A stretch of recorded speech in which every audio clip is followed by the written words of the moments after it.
Hey everyone, in this video I'll show you how to fix speaker problems on Google Meet so you can hear everyone clearly during your meetings. First, check your device volume and make sure it's turned off. Sometimes the simplest fix works best.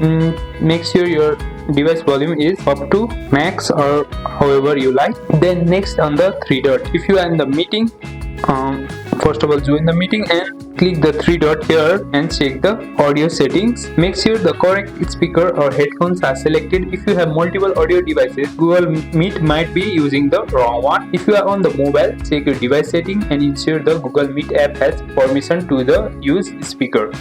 Check the Google Meet app permissions. Go to the permissions and make sure the microphone and speaker are given the permission. Also close other apps that be using the audio at the same time. Only one app can use the speaker fully. If you are using Discord or Zoom meetings background, that will not. Only one app will use the speaker, so turn them off. Finally, if its sound is distorted or too quiet, try switching to headphone for a clear experience. And that's it.